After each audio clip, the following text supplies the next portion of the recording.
Hey, it's Dave from StuffOutdoorDadsLike.com. Here to talk to you about the Specialized 2FO Roost.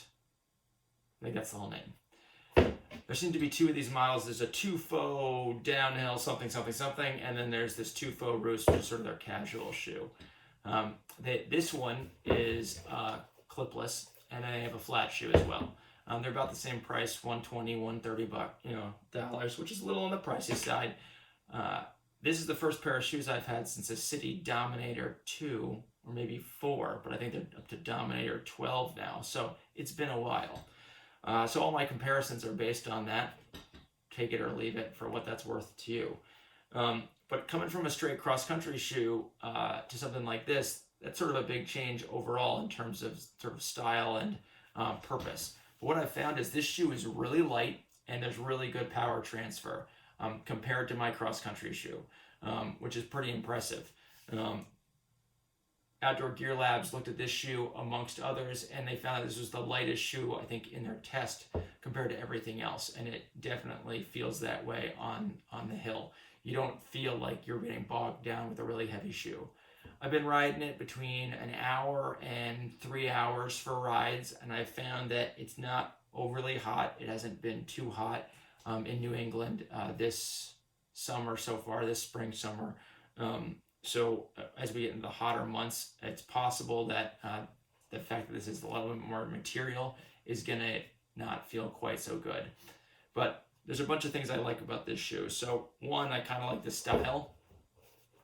I've been riding a lot with my 3-year-old, and I wanted something that I could have a little bit more fun on my bike with while he rides as well. So I thought about getting a flat shoe, but I didn't want to have to keep flipping my pedals on and off my bike, or have a flat shoe with a clipless pedal, or put a clipless pedal like snap-in attachment.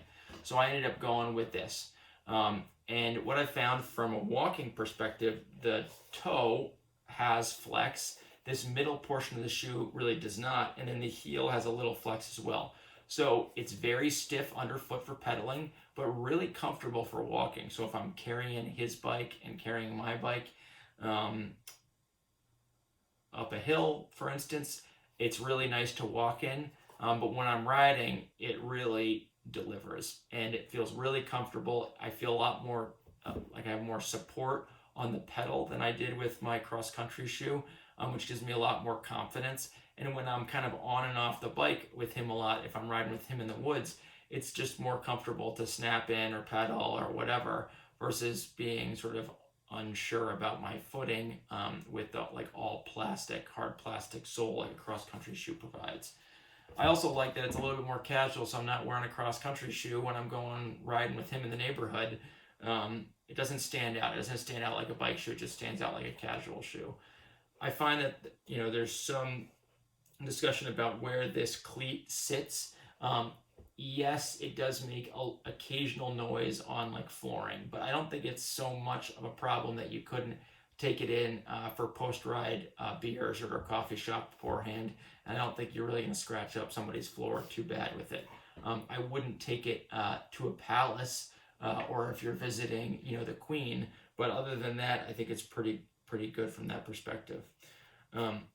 Let's talk about fit for a second. I have a double E foot, so a wide foot, and I think some of the reviews online are not that positive because of the fit. So if you have a narrower foot, this is going to have a little bit roomier toe box, I think, than some other shoes.